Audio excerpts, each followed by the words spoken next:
Hi there, I'm Edvin Palmer. Welcome to my series on cognitive abilities. In this episode, I want to tell you everything you need to know about speed of information processing. What is it? What contributes to our speed of information processing? Is slow processing speed related to intelligence? And what are examples of processing speed? Let's get to it. 1. What is speed of information processing? Speed of information processing refers to how quickly a learner can process incoming information. Speed of information processing could be defined as the time it takes someone to do a mental task. It's related to the speed in which someone can understand and react to the information they get. For instance, the time that lapses from when you hear the starting pistol go off and your legs start moving.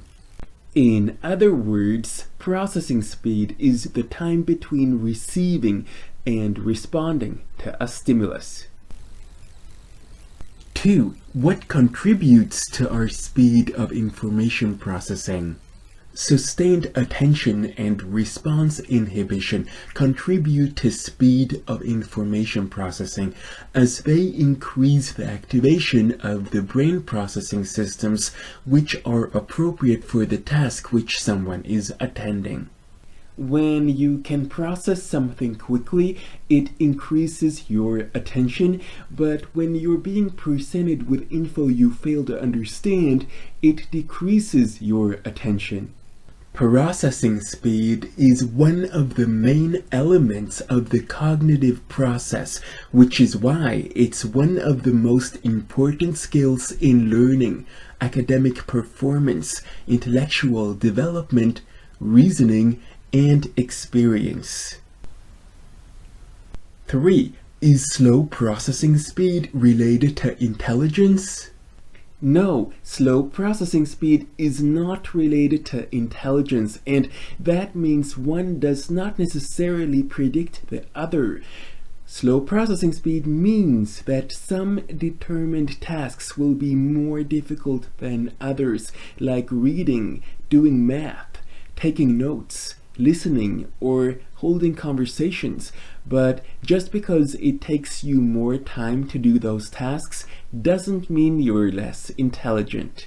Furthermore, slow processing speed may also interfere with executive functions, as a person with slow processing speed will have a harder time planning, setting goals, making decisions, starting tasks, and paying attention, etc. 4. So what does speed of information processing really mean? If you can process info quickly, that means you have a greater ability to easily do simple or previously learned tasks. You have the ability to automatically process information, which means you unconsciously process info quickly. The higher the processing speed, the more efficient you're able to think and learn. Again, processing speed is the time that lapses from when you receive information until you understand it and start to respond. 5. What are examples of processing speed? Examples of processing speed could be exercises in which you need to recognize simple visual patterns. Other examples could be doing visual exploration tasks, taking tests which require simple decision making, doing basic mathematical calculations, manipulating numbers, or doing a reasoning task under pressure.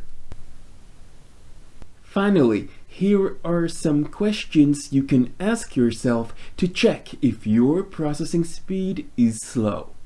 Does it take me an hour to do an assignment which takes others 30 minutes? Do I have a hard time following instructions or planning a specific activity, especially when I don't have a lot of time to finish it? And do I do poorly on exams, even when I know the material. If you answered yes to all these questions, you might consider doing things to increase your processing speed. You've come to the right place for that, because in my next video in this series, I'll take a look at what we can do to increase our speed of information processing. This information came from these websites. You'll find these links below this video. Be sure to subscribe to my channel and watch this series from the start. Next Friday, I'll be back with a new episode in my IQ series. Till then, I only want to say 3 things. Thank you for watching. Have a great day, and bye for now.